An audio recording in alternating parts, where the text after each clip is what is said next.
Si je croise les jambes, on ne voit pas mes pieds, hein, on est d'accord. Super. C'est parti? C'est parti, ça fait bon. Ah d'accord. Bonjour Rex. J'ai le plaisir de vous accueillir dans l'une de mes dernières réalisations en tant qu'architecte d'intérieur. C'est un chantier sur lequel j'ai travaillé pendant 1 an et je suis vraiment très fière du résultat. J'ai hâte de faire découvrir le résultat à mon client. Et je suis très contente de vous recevoir ici aujourd'hui. Alors, le parcours entrepreneurial, disons que je n'étais pas réellement destinée à être entrepreneuse. Vraiment, au contraire, je m'étais toujours dit, j'ai eu beaucoup d'exemples autour de moi, des bons et des moins bons, et les moins bons m'ont plus marquée. Donc, je m'étais toujours dit que jamais je ne serais entrepreneuse, que je préférais travailler dans l'ombre et faire mon travail, voilà, du bon travail, mais surtout dans l'ombre. Et puis finalement, la passion m'a menée à créer cette entreprise parce que c'est vraiment ce qui me fait vibrer, l'architecture d'intérieur. Donc c'est vraiment un parcours de passion, d'amour et finalement de foi en soi. Cette confiance que je n'avais pas auparavant, j'ai réussi à la conquérir, on va dire.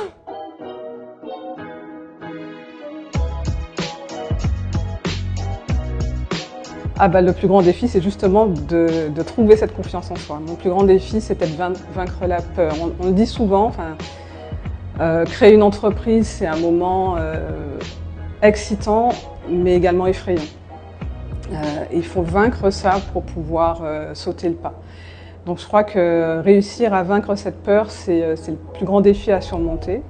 Et puis, une fois qu'on est lancé, il faut voler.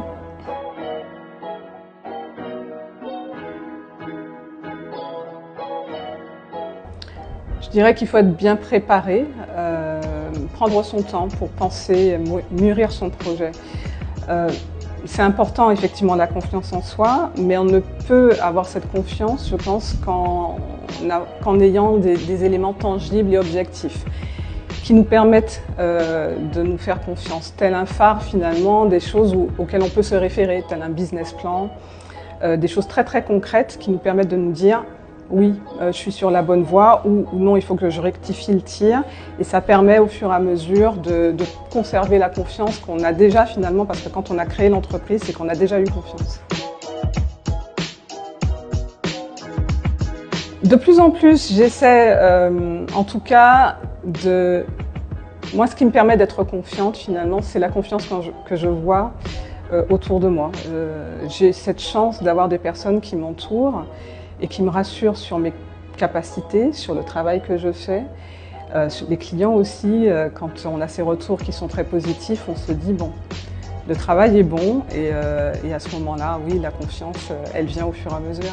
C'est pas évident, j'y travaille.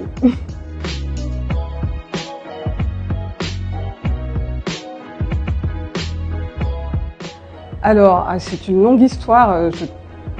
On aura peut-être l'occasion de faire une autre interview pour raconter l'histoire de ce projet, mais si on veut faire court, c'est un client qui m'a connu via une interview que j'avais donnée pour Zouk TV, pour ne pas les citer.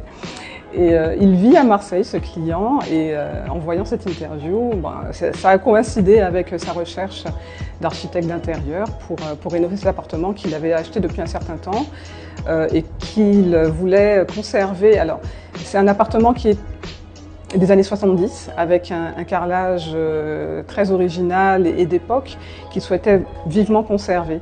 Et pour conserver ce type de carrelage, il faut une réflexion assez poussée. Pour donner un résultat qui soit à la fois moderne, mais également qui ait du charme.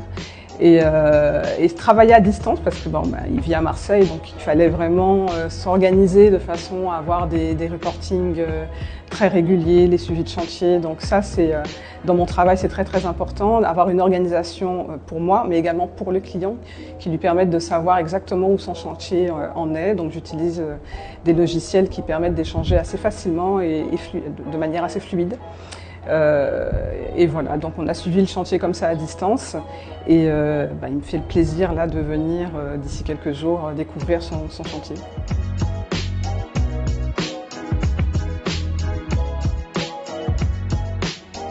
Je ne gère pas. C'est vrai que c'est un point important.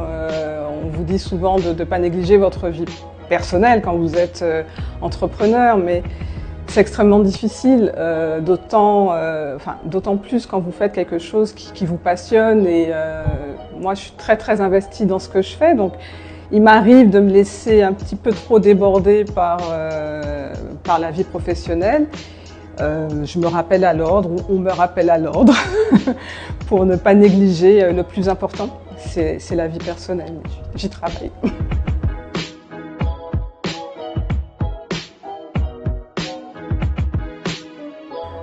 C'est une très bonne question. Je pense qu'il faut être avant tout très organisé. Parce que, surtout quand vous êtes seul dans votre entreprise, vous menez tout à bout de bras, donc vous êtes multitâche.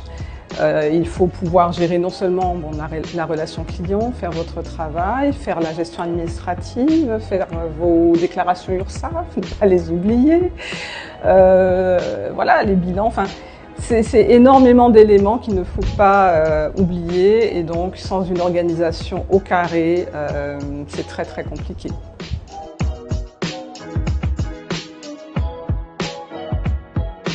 Réussir à communiquer, je dirais. C'est vrai que c'est pas mon fort. Je suis quelqu'un, je le disais au début de l'interview, voilà, j'ai toujours aimé travailler un petit peu caché. Me mettre en avant n'est vraiment pas quelque chose de naturel, et n'étant pas une femme de réseau, et voilà, il fallait absolument passer par cette communication pour faire connaître mon travail. Donc je fais cet effort, et je pense que pour l'instant ça va, ça peut être encore amélioré, mais j'y travaille. Merci. Je voudrais dire merci aujourd'hui. C'est vrai que ça fait 3 ans maintenant que je suis entrepreneur, et sans la confiance que mes proches m'ont donnée et leur soutien, je pense que j'y serais pas arrivée. Donc merci aussi aux clients qui m'ont fait confiance jusqu'à présent, et à tous ceux qui me feront confiance aussi après. Merci à Rec pour son interview. À bientôt. Ah non, à bientôt, c'est pas la peine.